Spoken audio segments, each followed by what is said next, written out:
आरजीकर मामले को लेकर आज 9 सितंबर को सुप्रीम कोर्ट में सुनवाई हुई।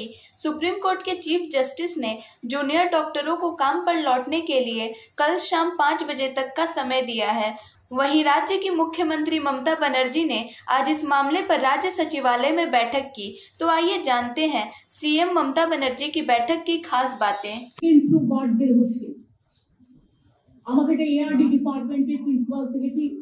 मिस्टर विवेक कुमार জানিয়েছেন আমরা অলরেডি বর্ডার সিল করতে বলেছি, বিশেষ করে মিদনাপুর, বাঁকুড়া, ঝাড়গ্রাম, পুরুলিয়া এই বর্ডারগুলো দিয়ে অনেকে যারা শুধু বিজনেস করতে চায়, বিজনেস করুক, আমার আপত্তি নেই, কিন্তু আপনি তো পচা জিনিসটা নিয়ে এসে মানুষের রোগ বাড়াবেন না। আমাদের বাংলার প্রবলেমটা নেই, কিন্তু প্রবলেমটা যদি অন্য রাজ্যে হয় আমাকে দেখতে হবে যাতে সেই রোগটা আমার রাজ্যে না এসে পৌঁছায়, এবং রেলেও যাতে উড়িষ্যা থেকে কোনো এই ধরনের জিনিস অন্য রাজ্য ঘুরে আসতে পারে। রেলটা আমাদের হাতে নেই। রেলকেও আমি সিএসকে বলবো একটা মিটিং করতে, ওই GM eastern railway, south eastern railway, এটা নর্দার্ন রেলওয়ে দিয়েও পারতে পারে, রেলওয়ে ডিপার্টমেন্টের সাথে একটা মিটিং করে নিতে। যখন ওদের অসুখ সেরে যাবে তখন আমরা আবার ওদের জিনিস নেব, আমাদের কোনো আপত্তি নেই। কারণ গরিব, কারণ সাধারণ মানুষ তো ডিমটা খায়, সাধারণ মানুষ তো চিকেনটা খায়, বা যেগুলো প্রয়োজনীয় জিনিস, তাতে কোনো অসুবিধা নেই। কেউ ভেজ আছে, কেউ নন ভেজ আছে, কিন্তু যদি কোথাও একটা অসুখে কেউ আক্রান্ত হয়, কারণ ইদানিং আবার মানকি যে পক্স আফ্রিকা থেকে এসছে, কয়েকটা জায়গায় দেখা যাচ্ছে। তো হেলথ ডিপার্টমেন্টের বিশেষ দায়িত্ব আছে। নারায়ণ, তুমি এখানে আছো, you give responsibility one nodal officer for malaria, one nodal officer for dengue, and one nodal officer for bird flu, and also you can concern, মানে কি আলোচনা করে নাও বিবেকের সাথে কি করা উচিত, আর one nodal officer for monkey pox. আমার মনে হয় যোগীরাজকে কনফিডেন্সে নাও, বিশেষ করে এইসব ডিজিজগুলো যোগীরাজ হচ্ছে সবচেয়ে ইম্পর্টেন্ট রোল প্লে করে। আমরা করোনার সময় দেখেছি যে ব্যাপারে যোগ্য তাকে সে ব্যাপারে কাজে লাগানো উচিত বলে আমি মনে করি। আর মিনিস্টারদেরও বলছি, যারা এমএলএরা প্রেজেন্ট নেই, বা যদি আমার কথা শুনতে পান বা ব্লক ভিডিও লেভেলে, প্রত্যেকে লক্ষ্য রাখবেন, যতক্ষণ বার্ড ফ্লু ক্লিয়ার না হচ্ছে, এআরডি ডিপার্টমেন্ট যতক্ষণ সিগন্যাল না দিচ্ছে গভর্নমেন্ট থেকে, ততক্ষণ পর্যন্ত দয়া করে গভর্নমেন্টের ইনস্ট্রাকশন মানবেন। এখানে যেন গভর্নমেন্টের ইনস্ট্রাকশন না মানার কোনো প্রবণতা কারো না থাকে। যদি থাকে তাহলে কিন্তু গভর্নমেন্ট আইন অনুযায়ী তাদের বিরুদ্ধে অ্যাকশন নেবে। অন্যায় যদি কেউ করে সে তার পানিশমেন্ট পাবে। এখানে গভর্নমেন্ট কোনো অন্যায়কারীকে স্পেয়ার করবে না, সে যেই হোক। রেসিডেন্সিয়াল ডক্টর ফোরাম একটা অফিসিয়াল স্টেটমেন্ট করেছিল, তার 3 নম্বর পয়েন্টে লেখা ছিল adequate compensation to the victim's family। আমি চিঠিটা আপনাদের পড়েও শোনাতে পারি, ভাববেন না আমি এমনি কথা বলি। মনে তোমাকে আমি যেটা পড়েছি তুমি এটা পড়ে শোনাতে। কি লিখেছিল রেসিডেন্সিয়াল ডক্টরদের, কি ডিমান্ড ছিল, আমি দিন যাই তার আগের দিন। ম্যাডাম, এটা 11 তারিখে চিঠি আছে রেজিডেন্ট ডক্টরস অ্যাসোসিয়েশন তরফ থেকে, অফিসিয়াল স্টেটমেন্ট। এখানে ডিমান্ডস, প্রথম ডিমান্ড হচ্ছে immediate judicial inquiry of the case and arrest of the culprits with proper evidence and capital punishment for the culprits. The relevant evidences including CCTV footage and post-mortem reports should be shared with the committee representatives of the testing resident doctors. Second demand ছিল written apology, resignation of higher authorities, principal anesthetic, chest medicine HOD and on-duty ACP of RGकर Medical College police officers within 12 hours. Third demand ছিল immediate announcement of adequate compensation for the family of the victim. Fourth demand, এই জন্য আপনাদের শোনালাম যে ওরাই একটা demand করেছিল। তাছাড়াও গভর্নমেন্টের একটা সুপ্রিম কোর্টেরই নির্দেশ আছে যে এই ধরনের ভিকটিমসদের একটা হেল্প করা, কিন্তু তাও আমি বলিনি।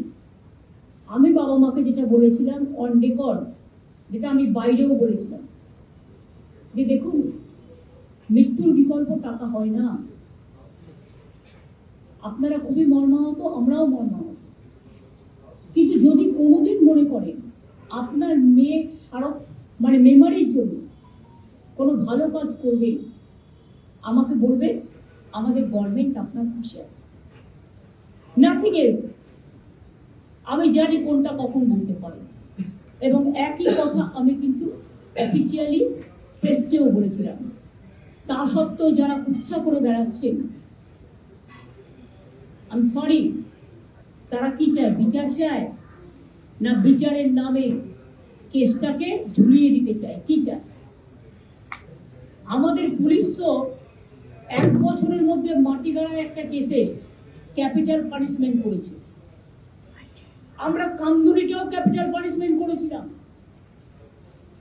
কিন্তু এখানে কোর্ট বড় ব্যাপার পালন করে। হাইকোর্ট কিন্তু তাদের দুজনকে বাদ দিয়ে লাইফ সেন্টেন্স করে দিয়েছিল। এখন আবার লাইফ সেন্টেন্স হলে আবার কোর্ট থেকেই রেকমেন্ডেশন আসে তাদের ছেড়ে দেওয়ার জন্য। আজকে আমার কাছে একটি কেস এসেছিল, আমি বলছি আপনারা করতে পারবেন। তার কারণ হচ্ছে আমরা অলরেডি পাস করেছি যে এই ধরনের কেস আমি করতে পারবো না। আমরাও বন্দি মুক্তি চাই, আমরা 700-1,500 ওপর লোককে মুক্তি দিয়েছি। इंडोर एडमिशन हमारे प्राय 70,000 रोगी के আমরা দিতে পারিনি। মানে 7,000 এর বেশি সার্জারি, যেটা প্ল্যান্ড সার্জারি ছিল, সেগুলোকে প্রিফার করতে হয়েছে। 1,500 এর বেশি মানুষকে যেটা কার্ডিওলজি, আমাদের ক্যাথ ল্যাব করবে ট্রিটমেন্ট, সেটা দিতে পারিনি। এই ছাড়া ম্যাডাম আমাদের বেশ কয়েকটা ডেথও হয়েছে, যেটা আমরা কয়েকটা মিডিয়া রিপোর্ট থেকে আর বিভিন্ন সোর্স থেকে পেয়েছি। প্রায় 22-23টি আমরা ডেথ রিপোর্ট অলরেডি 23টি আমরা তোমার ধরো হসপিটালে এসছে কিন্তু ফিরে গিয়ে ট্রিটমেন্ট পায়নি, বাড়িতে মারা গেছে, সেই কেসগুলো বুক লেভেল থেকে খোঁজো। ইয়েস ম্যাডাম, সেইগুলো ক্ষেত্রে মিলে কিন্তু পুরোপুরি কেন আমাদের প্রায় অনেকগুলো রেসিডেন্ট ডক্টর আমাদের ব্যাকবোন মতো কাজ করে, সিনিয়র ডক্টররা আপ্রাণ কাজ করে যাচ্ছেন, কিন্তু প্রবলেমটা অনেক বেশি আকারে এখন নিচ্ছে। Thank you. তুমিও পাঠিয়েছো, কথা বলেছো, তুমি ডিএইচএস কেও পাঠিয়েছো, কথা বলেছো। Yes madam. তোমাদের কথাগুলো পাত্তা দেয়নি। দেখে নাও, যদি কথা বলতে চায় তাহলে আমাকে ইনফর্ম করো। বিনীতের সাথে ওরা ডেপুটেশন দিতে গেছে, বিনীত ওদের মিট করেছে এবং বিনীত প্রায় 2 ঘন্টা কথা বলেছে। আমাদের গভর্নমেন্ট লেটফোন গভর্নমেন্ট নয়, আমি অন রেকর্ড বলছি। চিঙ্গুর নিয়ে আমি 26 দিন হাঙ্গার স্ট্রাইকে ছিলাম কলকাতায়, একবারও তারা কেউ আমার সাথে কথা বলেনি। জেনে রাখুন, তাপসী মালিক একটা গরিবের মেয়ে, কৃষকের মেয়ে, ধর্ষিতা হয়ে খুন করা হয়েছিল লক্ষ্মী ঠাকুরের ভোগ করার উনুনে। তারও কিন্তু উপযুক্ত সাজা হয়নি, কেসটা সিবিআই এর কাছে ছিল। নন্দীগ্রামের 14 জনের সাজা এখনো পর্যন্ত জানি না। আরো 10 জন যারা মিসিং আছে এখনো পর্যন্ত, তারা এখনো ফিরে আসেনি। আজকে প্রায় 2008-এর ঘটনা, এটা হচ্ছে 24-16 বছর। তাদের সবাইকেই লোকাল মানুষের কথায় টেনে নিয়ে গিয়ে হলদি নদীর জলে ভাসিয়ে দেওয়া হয়েছে। তাদের ডেড বডিও কিন্তু আজ উদ্ধার হয়নি। এবং যে ফাঁকা জায়গাগুলো আছে, আমি কভার আপ করতে নারায়ণকে 10 দিন আগেই বলেছি, 10 দিন আগে ইনস্ট্রাকশন দিয়েছি লাইট লাগাতে। রেস্টরুম যেখানে নেই সিস্টারদের রেস্টরুম করে দিতে, ওয়াশরুম যেখানে নেই মেয়েদের আলাদা করে ওয়াশরুম করে দিতে, সিকিউরিটি দরকার হলে হসপিটালগুলো অ্যারেঞ্জমেন্ট করবে তাদের নিজেদের টাকা দিয়ে, সেক্ষেত্রে নারায়ণ কোঅর্ডিনেট করবে। দরকার হলে পুলিশের একার পক্ষে তো সব সিকিউরিটি দেওয়া সম্ভব নয়, ভেতরে প্রত্যেকটা ব্লকে ব্লকে সিকিউরিটি তারা দিতে পারে। তার জন্য রোগী কল্যাণ সমিতি আছে। এখন থেকে আমি বলছি রোগী কল্যাণ সমিতির চেয়ারম্যান প্রিন্সিপালরা নিজেরাই থাকে সব হসপিটালে নারায়ণ, এবং সাথে একটা সিস্টারকে রাখবে, একটা সিনিয়র ডাক্তারকে রাখবে, একটা জুনিয়র ডাক্তারকে রাখবে, এবং সেই এলাকার স্থানীয় এমএলএ তাকে রাখবে, ঠিক আছে, এবং পুলিশের একজনকে রাখবে, লোকাল পুলিশের যে আইসি হবে।